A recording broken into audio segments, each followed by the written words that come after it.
Assalomu alaykum, hurmatli dehqon bog'bonlar, uzum ishqibozlari. Bugun 1-may. Biz 3 gektarlik uzum bog'da turibmiz. Bu bog'da sal xarob ahvolda, qarovsiz qolgan. Bunga nima ishlar qilinyapti, hozir ko'rsataman. Bu uzum barpo bo'lganiga 5-6 yil bo'lgan taxminan. Lekin orada hamma joyda anomal sovuq bo'lganda bu bog'da ham sovuq urgan. Natijada keyin tagidan chiqarib har bitta tubdan ikkita chiqarib qo'yishgan. 3-3 sxemada ekilgan. Ikkalasini ham chiqarib tepaga qo'yishdi. Ana endi bu har xil aralash navdagi uzumlar ekilgan. Buni yangi navga almashtirilyapti. Ya'ni avatar naviga.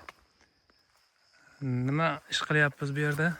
Mana ikkitadan chiqqan bo'lsa, mana shuni bittasini qoldiryapmiz va bittasini olib mana bunday payvand qilinyapti. Mana.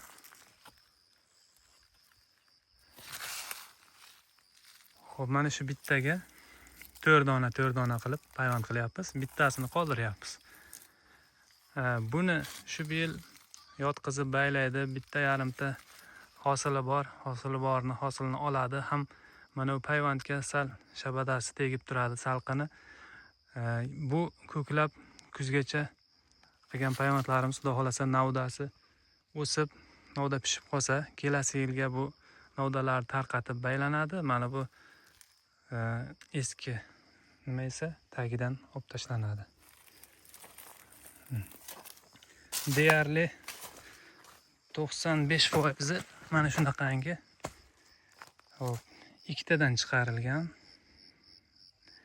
Va payvand qilib ketgandan keyin suv berish kerak bo'ladi. Mana o'rtadan katta qilib suv ochdi, yana ochiladi.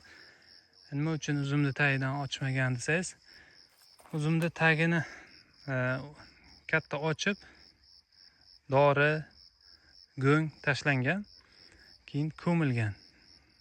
Ikkiqa ochib ko'milgan. Hozir o'rtadan katta suv haydaladi. Suvni nami o'sha doriga, go'nglarga borib eritib, bularga yetkazib bersa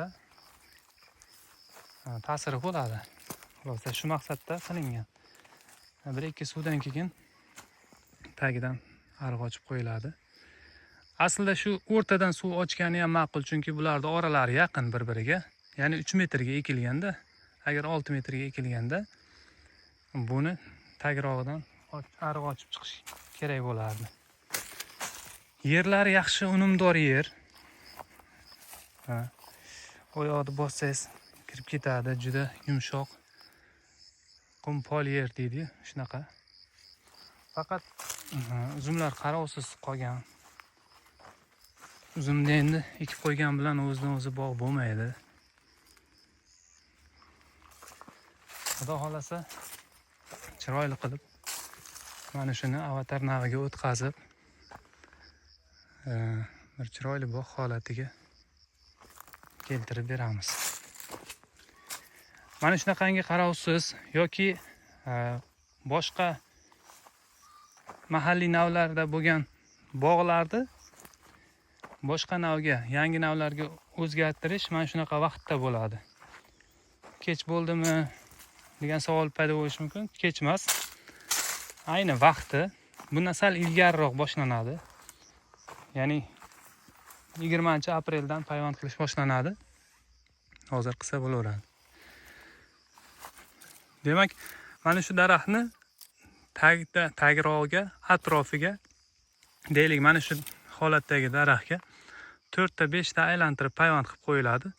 Payvanddan tashqari qolgan hamma navdalar olib tashlanadi. Qarab turiladi har hafta 10 kunda. Payvand qilingandan tashqari har qanday ko'kargan navda kurtak olib tashlanadi.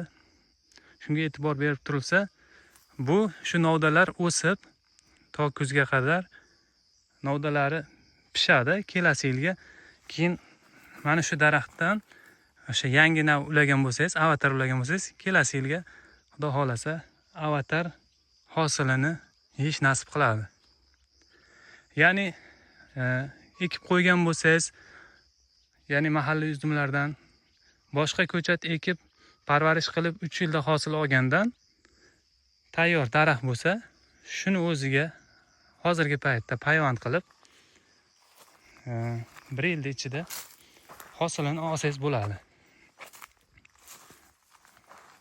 Bu ko'rib turganingiz O'zbekiston Sirdaryo viloyatida joylashgan uzum bog'. Mana shunaqa gaplar. Hozir ayni ish avjida. Bu tarafdan boshlab keldik endi. Xudo xolasa tez kunlarda bitiramiz. Sog' bo'linglar, salomat bo'linglar. Payvandni qanday qilish to'g'risida oldingi videolarimizda ko'rsatganmiz, kirib ko'rishlaringiz mumkin. Hamma sir-asrorlarini ko'rsatganmiz. Salomat bo'linglar.